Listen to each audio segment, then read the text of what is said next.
Assalamu alaikum warahmatullahi wabarakatuh, and a very good afternoon to all of you. Thank you for coming to my class, today's class.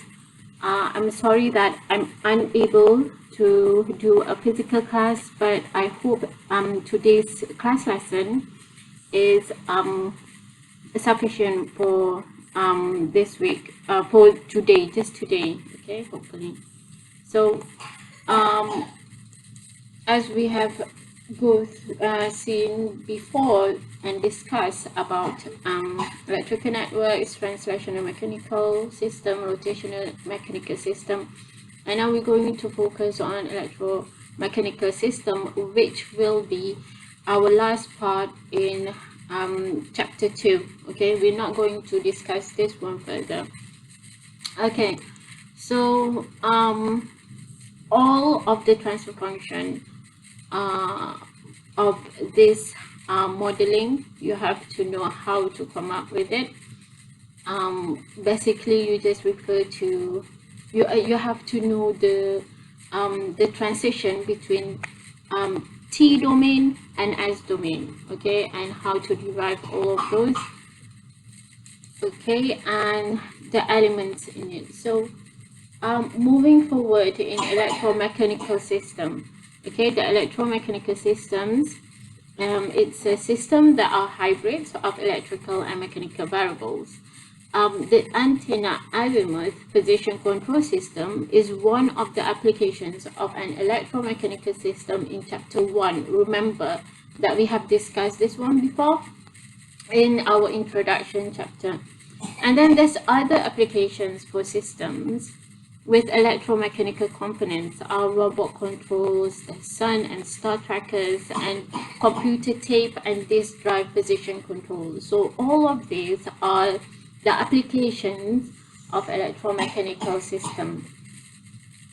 So if you could see here, this is one of the best example here, which related to our course, aerospace engineering. You could see here this is the NASA flight simulator robot arm with electromechanical control system components. Okay, so to design this, you have to know the basic knowledge to implement the transfer function, because it's in terms of design the control system itself. Okay, so if you could see here, this is one of the example. It's a robot arm, okay, that is used by International Space Station. Okay, so I want to play a video for you. Okay, hang on there. The International Space Station is probably the most fantastic vehicle ever built. It's a one-of-a-kind laboratory orbiting about 250 miles above the Earth. And we perform experiments on the International Space Station. We can do science, we can do experiments, we can learn how to do things out of this world. And the result will help benefit the people on the ground. So not only that, but we're also seeing benefits of how we actually assembled the space station. So the International Space Station in its design was essentially designed like a Lego toy. Lots of big pieces that need to be put together. Some of these pieces are going to be about the size of a city bus. We needed a way of manipulating or moving these big pieces and very precisely putting them together. Canada worked with its contractor, which was MDA, and with that company came up with a design that was going to meet the needs of the International Space Station. The solution to that was using a fairly large robotic arm. And that system ended up being Canadarm2. It could move around the space station, grab payloads, move them to where they needed to be so that the space station could be assembled. You couldn't have built a vehicle like the International Space Station without a robotic system like this.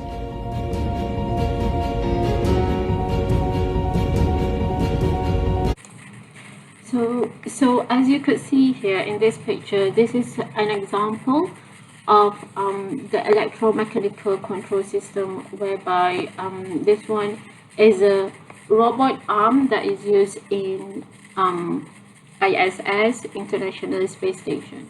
Okay, and you could see here, this is whereby the astronaut are used to spacewalking, and this one is for docking the space shuttle.